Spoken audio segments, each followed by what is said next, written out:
Ва Ўшачах адзначылі 74-ю гадавіну прарыву варожай блакады партызанамі полацка-лепельскай зоны на тэрыторыі раёна ў гады Вялікай айчыннай вайны. У гонар герояў паказальныя выступленні па тэхнічных відах спорту, аўта і мота, прабег, святочны канцэрт. А кульмінацыяй стаў мітынг на мемарыяльным комплексе «Прарыў». Віктор Праліч з падрабязнасцямі. У гістарычным календары Ушацкага района дата 4 мая выделена асабліва. 74 гады таму на яго тэрыторыі адбылася адна з найбуйнейшых і значных падзей Вялікай айчыннай вайны – прарыў варожай блакады партызанамі полацка-лепельскай зоны. 17 тысяч партызан вывели з акружэння 60-тысячнай арміі гітлераўцаў, больш за 15 тысяч мірных жыхароў. Сёння пад мірным небам Ушачаў шматлюдна. Шэраг мерапрыемстваў, прысвечаных гістарычнай даце, пачалі адзначаць паказальнымі выступленнямі па тэхнічных відах спорту. Пачынаючыя прафесійныя спартсмены дэманстравалі свае магчымасці на картынгах і матацыклах. Затым цэнтральная плошча горада запоўнілася шумам матораў і нікелевым бляскам. Каля паўсотні байкераў, матацыклістаў, а таксама прадстаўнікоў ДТСАФ прынялі ўдзел у традыцыйным прабегу, арганізаваным грамадскім аб'яднаннем ДТСАФ. Их маршрут пролег до мемориального комплексу «Прорыв».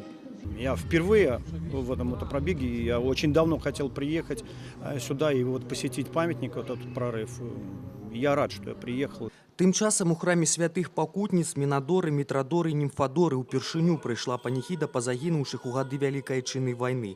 Ва ўшанаванні памяці прынялі ўдзел старшыня абласнога савета дэпутатаў Уладзімір Цярэнцеў, а таксама старшыні райвыканкаму і райсаветаў Лепеля, Ушачаў, Полацка і гарсавета Новополацка, а таксама прыхаджане.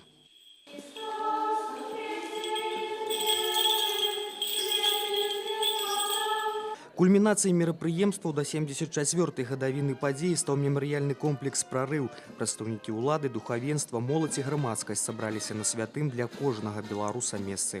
Об этом должны помнить сегодня наши дети, что их отцы, прадеды, матери, бабушки, скажем так, своим трудом, своим здоровьем, своей жизнью, в конце концов, сдерживали врага здесь на территории. Поэтому это важно знать вот эту вот страницу нашей жизни. Асаблівае гэта месца і для Дзям'яна Уладзіміровича Крупені. Як і сёння, 74 гады таму ён таксама быў тут. Толькі тады ён бачыў і чуў не мірныя песні, а выбухі і аўтаматныя чэргі, а замест чырвоных гваздзікоў трымаў кулямёт. Вспоминаю, как мы жили, как тут прорывались. Я не помню, где мы тут стояли, но не на бугру, где-то внизу там. 16 годов было, я еще молодый, не знал ничего. Событие самое страшное в жизни, что не знаешь, ты жив будешь или погибнешь. Мемарыяльны комплекс «Прорыв» служыць напамінам не толькі о падзеях, якія разгарнуліся тут увесну 1944-го, а і ў цэлым сімвалам гераізму, праяўленаму ў вайну. Віктор Праліч, Александр Прыстаўка. Навіны, Ушацкі раён.